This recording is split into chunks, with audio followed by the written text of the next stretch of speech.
कृती 3 रिकाम्या चौकटीत च्यापेक्षा लहान, च्यापेक्षा मोठे किंवा समान यापैकी योग्य चिन्ह लिही. इथे आपल्याला काही उदाहरण दिलेली आहेत.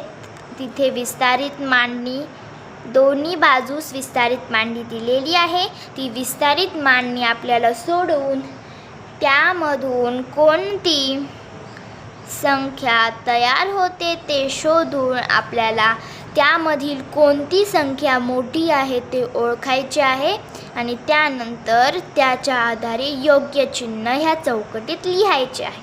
तर चला लिहूया. त्याआधी आपण विस्तारित मांडणी सोडवूया. तर हे आहेत 90,000 अधिक 7,000 झाले 97,000 अधिक 4,000 झाले 97,400 अधिक 50 झाले 97,450 अधिक 6. तर काय झाली ही संख्या? 97,456.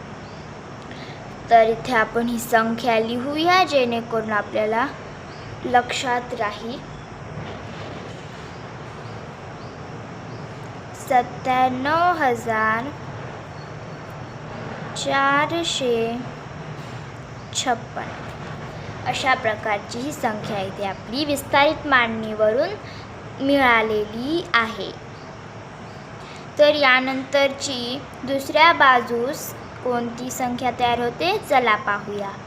90,000 अधिक 7,000 बरोबर किती होतात? तर 97,000 अधिक 400 बरोबर 97,400 अधिक 50 बरोबर 97,450 अधिक 6 बरोबर 97,456. इथे सुद्धा ही संख्या तयार झालेली आहे 97,456.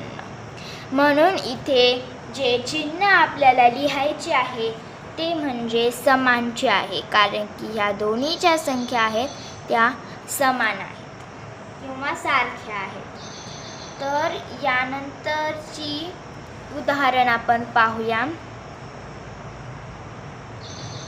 हे आहे 4 लक्ष अधिक 400 अधिक 4 म्हणजे याची संख्या तयार होते 4,404. ही संख्या इथे तयार होते. आणि इकडे पहा 40 लक्ष अधिक 400 अधिक 4 इथे ही संख्या तयार होते 40 लक्ष 404. तर यामध्ये कोणती संख्या मोठी आहे? तर ही, कारण ही संख्या आहे 4,04,004 पण ही संख्या आहे 40,04,004. म्हणून आपण च्यापेक्षा लहान हे इथे चिन्ह काढूया, कारण की ही संख्या मोठी आहे या संख्येपेक्षा किंवा ही संख्या लहान आहे ह्या संख्येपेक्षा. तर यानंतरचे तिसरे उदाहरण आपण पाहूया. इथे 90 अधिक 900 अधिक 9,000 अधिक 90,000 असे दिलेले आहे आणि इथे याची जी संख्या बनते ती अशी आहे 99,990. तर आता आपण इथे पाहूया. इथे दिले आहे 9,000 अधिक 9,000 अधिक 90 अधिक 9. तर ही संख्या तयार होते अशी 9,000 अधिक 99. तर यापैकी जी मोठी संख्या आहे ती आहे ही, कारण ही संख्या आहे 99,990 पण ही संख्या आहे 9099. तर आपण ज्यापेक्षा मोठे हे चिन्ह इथे काढूया. तर आपली कृती क्रमांक 3 इथे संपलेली आहे. आता आपण कृती क्रमांक 4 पाहूया. दिलेल्या संख्येचे विस्तारित रूप पूर्ण करण्यासाठी अचूक उत्तराच्या पर्यायाला बरोबर अशी खूण कर. म्हणजे इथे आपल्याला विस्तारित रूप दिलेले आहे. विस्तारित मांडणीवरून आपल्याला विस्तारित रूप ओळखायचे आहे आणि त्यानंतर जे विस्तारित रूप बरोबर असेल त्याच्या समोरील चौकटीत आपल्याला बरोबर अशी खूण करायची आहे. तर चला करूया. त्याआधी आपण विस्तारित मांडणी पाहूया. तर इथे विस्तारित मांडणीवरून पूर्ण जी संख्या बनणार आहे ती ही आहे.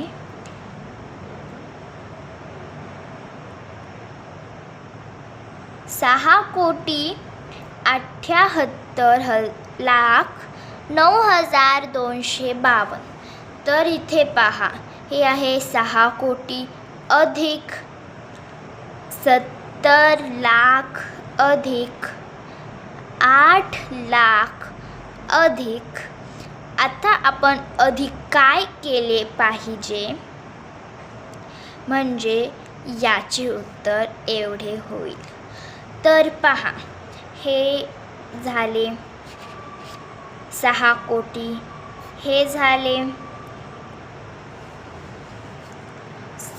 70 लाख अधिक 78 लाख म्हणजे 8 लाख 70 लाख अधिक 8 लाख बरोबर 78 लाख.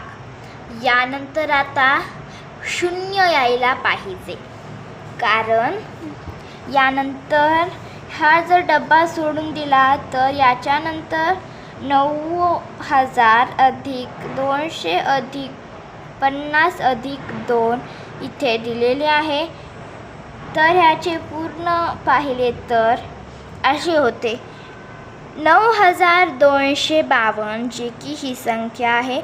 म्हणून इथे जे उत्तर असणार आहे ते असणार आहे 0. म्हणून 0च्या समोरील चौकटीत आपण बरोबर अशी खूण करूयात. तर यानंतरचे उदाहरण आहे ते आपण पाहूया. इथे दिलेले आहे, चला वाचूया. खाली दिलेल्या संख्येतील अधोरेखित केलेल्या अंकांच्या स्थानिक किमतीपैकी ज्या अंकाची स्थानिक किंमत जास्त आहे ती किंमत रिकामी जागा होय. म्हणजे इथे खाली आपल्याला इथे दोन संख्यांना अधोरेखित केलेले दिसत आहे. त्या दोन्ही 8 संख्या आहेत, पण त्याची जी स्थानिक किंमत आहे त्यापैकी एकाची स्थानिक किंमत जास्त आहे. ती ओळखून आपल्याला खालील दिलेल्या पर्यायापैकी जी आहे ती जास्तीत जास्त स्थानिक किंमत त्या स्थानिक किंमतीच्या समोरील चौकटीत आपल्याला बरोबर अशी खूण करायची आहे. तर चला पाहूया, ही संख्या किती होते, याची स्थानिक किंमत किती होते. तर चला पाहूया. एकक, दशक, शतक, हजार, 10,000 म्हणजे याची किंमत होते 80,000. तर याच्या पुढील पाहूया. एकक, दशक, शतक, हजार, 10,000 आणि लक्ष. ह्याची किंमत होते 8 लक्ष. तर यामध्ये जास्त स्थानिक किंमत असणारी जी संख्या आहे ती म्हणजे आहे 8 लक्ष. 8 लक्ष या संख्येचा पर्याय हा आहे. म्हणून या समोरील चौकटीत आपण बरोबर अशी खूण करूयात. आणि अशा प्रकारे आपली कृती क्रमांक 4 जी होती ती इथे संपलेली आहे. आता आपण कृती क्रमांक 5 पाहूया, जी की पुढच्या पानावर आहे.